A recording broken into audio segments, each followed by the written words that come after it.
Got this boxed in this morning. This is 7/16 OSB, a little thinner than the stuff I used on the other side. It's okay, it's not going to hold that much load or dirt.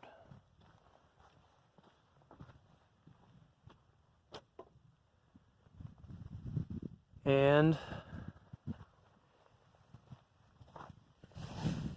I used the posts that were there, the 4x4 posts, screwed that to the outside, and so I do have an airspace between there, and of course there's an airspace at the top edge and the bottom edge of the tire bales. Otherwise they're screwed into the tire bales along here. A couple places, maybe 4 or 5 places, I used some blocking just to give it some support, and tied it in at the top with splints here.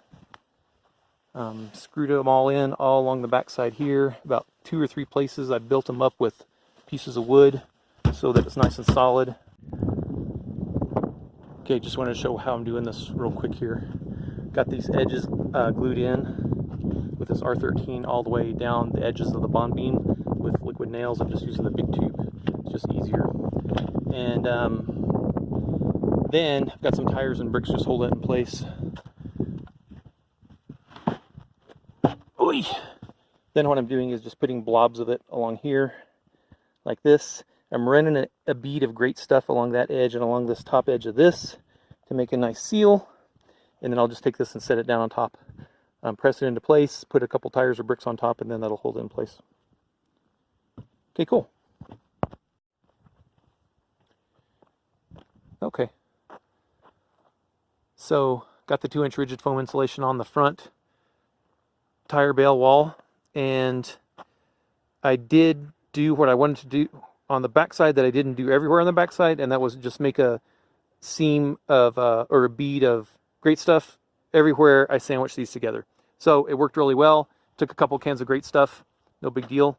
And I have these tires sitting on here just to, so this is the top of the bond beam, and it's concrete, and instead of using concrete anchors for a little piece of flimsy foam, I just went ahead and used a whole lot of liquid nails all the way across.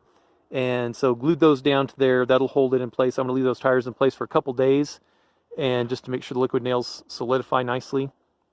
Also, it's glued in to its adjacent foam pieces with Great Stuff. So these top ones here I glued in as well. And of course these along the front edge right there, most of them are covered up now. I glued on as well. So, but I also use screws in the top here because I did have wood under here. And these I didn't use any glue on. I just went ahead and used these little pieces of wood with a screw in it. These little wooden washers, if you will, all the way around. Okay. So, got the plastic on as well. Don helped me for a few hours, fortunately, and was able to get this done. So it's pretty nice. This is 2 layers of 6mm plastic. This is a 100-foot long roll, 20 feet wide. And so what we did was we just unrolled it 100 feet long and then took the 2 corners and folded it long ways over itself. So now it's 50 feet long, 20 feet wide, and then we just wrapped it around. It's tucked up underneath the roof edge. I pulled all those screws off the back and tucked it up about 6 inches underneath the roof edge, and then put the screws all back down to hold it in place. Obviously there's tires holding it down here. We had to splice in a few little ends here. It didn't quite wrap all the way around. It actually got to this corner up here, but it didn't make it all the way around. So we just went ahead and got some other pieces, doubled that up. That's double 6mm plastic as well. Just use some boards with screws in it just to hold them in place until we get the dirt piled around it or the tire bales up against it, whichever the case may be. And it looks like a parachute. I mean, it's all ballooned out right now because the wind has been shifting all directions today. Now it's coming from sort of the east, southeast, and it's blowing through that open door of the greenhouse, and it's kind of going through the tire bales and just kind of billowing it out.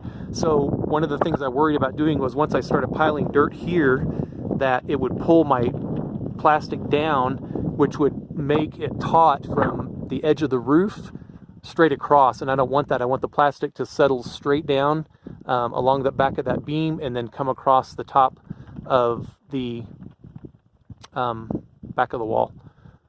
So I want that kind of corner there. So I did put some boards across there just to hold that in place so that I have plenty of slack up there. So when I do start piling dirt, it won't tension it too much. That'll make that taut. Still got to put my gutter along that back edge there and my flashing. So I've got to order my flashing this week as well. So this is a nice wrap all the way around the back. It's continuous.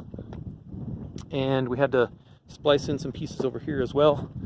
Or one piece over here. This is double as well. We just started up there, wrapped it around. Got a couple, 2 or 3 feet down here at the bottom to pile dirt on, and just give it a little bit of an envelope out here.